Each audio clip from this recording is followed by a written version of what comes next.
بسم الله الرحمن الرحیم. قدرمندو لیدونکو اوریدونکو، د نن ورځې برنامه په حق له د دومره تاسو چې د افغانستان او د پاکستان د شخړې متعلق ده او په دې متعلق باندې کومې پوښتنې دوستان کوي، زه به د ځوابونو تاسو ورکوم او تاسو نه د هیله لرم چې دغه چینل چې دی دا زما تاسو ټول خپل چینل دی، تاسو د سبسکرایب کړئ، لایک کړئ، شیر کړئ او په عین حال کې تاسو کوم پوښتنه شلري بالکل دا ډېر لیکئ او ما ته راسي، زه به هغې جواب تاسو درکوم او تاسو قناعت وړ به ګرځېږي. راځم دې ته چې ستاسو د پوښتنې متعلق چې پاکستان ولې د مذاکراتو ترڅنګ پر افغانستان بریدونه کوي او د دې د اصلا د افغانستان نه څه غواړي. د دې مطلب په دې کې دا دی چې چېرته افغانستان سره کومه سوله چې روانه ده او خبرې روانې دي که په هغې باندې د دوی سره په قرمه معاهدو ودرېږي نو دکې د دوی ماته ده، ځکه چې هغې کې داسې شرایط دي چې افغانستان دا ورته ویلي دي چې ټي ټي پي زما مسؤلیت نه دی، ته خپله ونیسه، دا دوی د هغې مخه نشي نیولی. او بل دا دی چې د دوی ته د هغه مسله چې د دوی کوم یو ستونزه عمیقه د ډیورند کرښې ده هغه د دوی سره غټه یو یره ده چې دا که ټي ټي پي دلته کامیابیږي، بلوچ ریبریشن دلته کامیابیږي او دا لمنه وسې کیږي نو دلته خو د دې هغه قدرت او هجموني له منځه ځي او دوی مجبوره دي چې باید په شا لاړ شي، چې په شا ځي د سیمه افغانستان سره کیږي، د دوی مملکت ماتیږي نو د دې هغه عمق د پالیسۍ چې دوی ورته وایي د ډیورند کرښې ده چې د افغانستان سره کې نو دی په دې معاهده کې خپل کامیابي نه ګڼي، دا فکر کوي چې په جنګ کې به بله خبره دا ده چې سیاسیون تاسو څومره اوس وګورئ په دغه څو ورځو کې محمود خان استکزي خبرې تاسو واورئ، همدارنګې تاسې د اسحاق ډار خبرې واورئ چې ښکاره یې ویلې چې زه لاړم مسله مې وکړه، هر څه مې حل کړه، خو چې ملک ته راغلم یو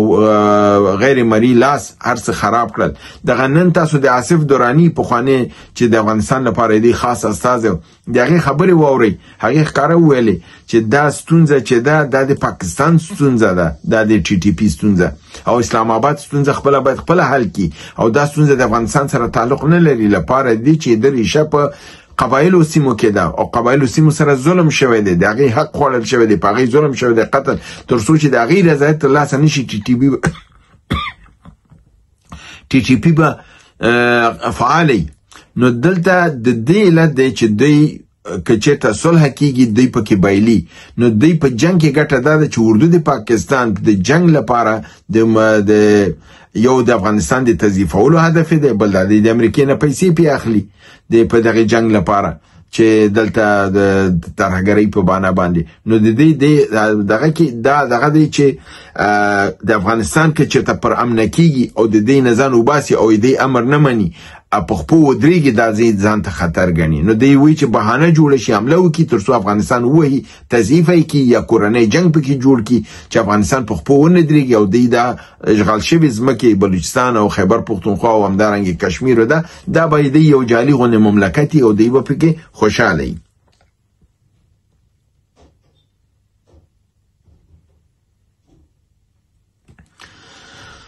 د دې شخړې اغیزه د دواړو خواو خلکو باندې ښکاره خبره ده چې ډېره عمیقه به وي. د دې افغانستان باندې تاسو ته معلومه ده چې هر ځلې راځي بمبارد کوي، خلک وژني، ژوبلوي، خلک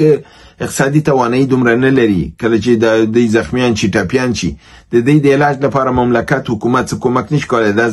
کېږي کروندې خرابېږي. دغه پرونې چې بمبارد وکړه په سپین بولدک کې په دغې ښار باندې هلته ویښ ښار باندې چې بمبارد وکړه نو د خلکو دوکانونه